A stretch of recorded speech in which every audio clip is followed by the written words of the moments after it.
Hello दोस्तों, नमस्कार। Counselling में सबसे इम्पोर्टेंट स्टेप चॉइस फिलिंग होता है।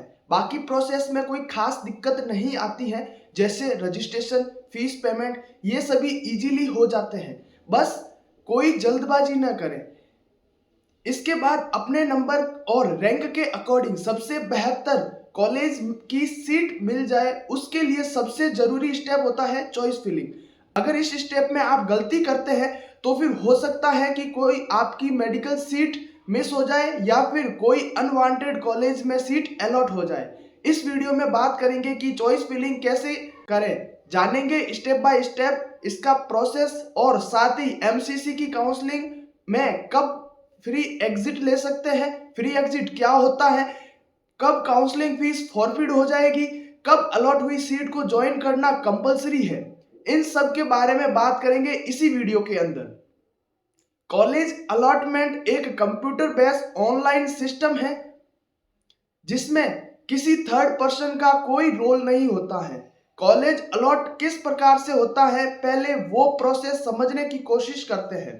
मान लीजिए आपने अपनी रैंक के अकॉर्डिंग कोई 10 कॉलेज अपनी चॉइस फिलिंग में डाले हैं।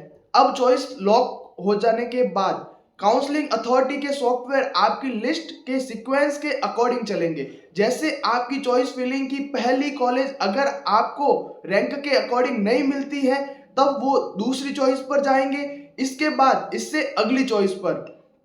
अब मान लो कि आपकी चॉइस फिलिंग के अकॉर्डिंग आपको 6th नंबर की कॉलेज अलॉट हो गई, और इससे बेस्ट कॉलेज जिसमें आपको सीट इजीली मिल सकती थी आपके रैंक के अकॉर्डिंग, वो आपने 7 या 8 नंबर पर रखी थी, तो उसमें सीट आपको नहीं मिलेगी क्योंकि 6th नंबर पर आपको सीट अलॉट हो चुकी है। आपकी चॉइस के अकॉर्डिंग जो चॉइस पहले होगी उसी में आपको सीट अलॉट होगी। 7 नंबर पर आपने किसी कॉलेज को रखा था जो बेस्ट है और आपको मिल सकता है, लेकिन गलती से या जानबूझकर इससे पहले आपने किसी लोअर कॉलेज को अपनी चॉइस फिलिंग की लिस्ट में पहले डाल दिया।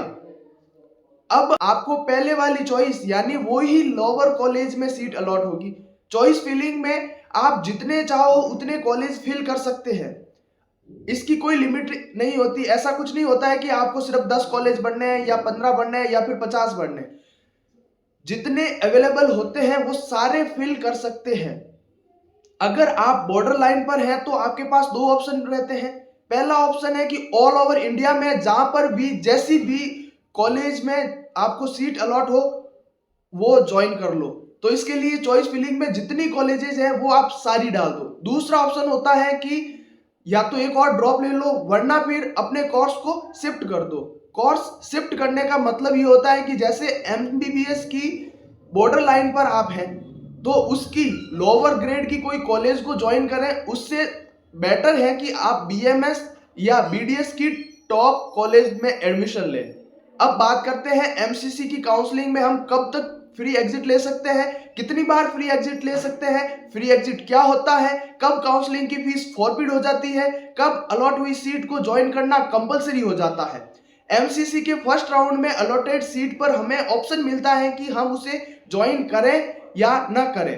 अगर हम ज्वाइन ही नहीं करते हैं यानी रिपोर्टिंग के लिए नहीं जाते हैं, तब फ्री एग्जिट माना जाता है। फ्री एग्जिट का मतलब सिंपल ये है कि अलॉट हुई सीट को ज्वाइन नहीं करना, इसके साथ ही आपकी काउंसलिंग फीस भी सेफ रहेगी, वो फॉरफिट नहीं होगी। एमसीसी के फर्स्ट राउंड के बाद बात करते हैं इसके सेकंड राउंड के बारे में।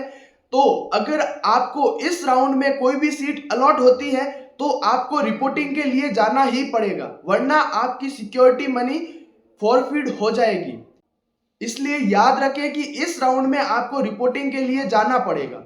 अलॉट हुई सीट को ज्वाइन करके आप अपग्रेडेशन के लिए अप्लाई कर सकते हैं, बस अलॉटेड सीट को ज्वाइन करना कंपलसरी है। अगर आप इस राउंड में भी अलॉटेड सीट को ज्वाइन नहीं करते हैं तो आपकी काउंसलिंग फीस फॉरफिट हो जाएगी। साथ ही अगले राउंड में पार्टिसिपेट करने के लिए वापस काउंसलिंग फीस यानी आपको वापस से सिक्योरिटी मनी पे करनी पड़ेगी। सिक्योरिटी अमाउंट वापस पे करके काउंसलिंग के अगले राउंड में पार्टिसिपेट कर सकते हैं।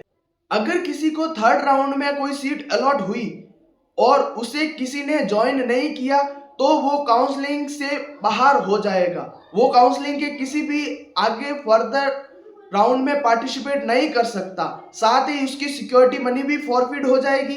इस राउंड में सीट अलॉट होने के बाद आप फर्स्ट राउंड और सेकंड राउंड की तरह अपग्रेडेशन के लिए अप्लाई नहीं कर सकते और नहीं इसी सीट को रिजाइन कर सकते हैं। थर्ड राउंड और स्टे वैकेंसी राउंड में अलॉट हुई सीट को ज्वाइन करना कंपलसरी हो जाता है। चॉइस फिलिंग को ध्यान से करें, कोई भी अनवांटेड कॉलेज को ऐड ना करें, अपनी मनपसंद और टॉप कॉलेज को टॉप पे रखें, लोअर कॉलेजेस को लास्ट में रखें। कॉलेज को अपनी चॉइस में डालें उससे पहले कॉलेज की सारी डिटेल चेक कर लें, कहीं इसमें कोई बॉन्ड तो नहीं या फिर इसकी फीस कहीं बहुत ज़्यादा तो नहीं, ये सारी डिटेल पहले चेक कर लें, उसके बाद ही अपनी चॉइस में डालें। उम्मीद है ये वीडियो आपके लिए काफ़ी यूजफुल रहा होगा। अपनी चॉइस फिलिंग को अच्छे से करें ताकि आपको आपकी रैंक के अकॉर्डिंग बेटर कॉलेज अलॉट हो सके। मिलते हैं अगली वीडियो के साथ।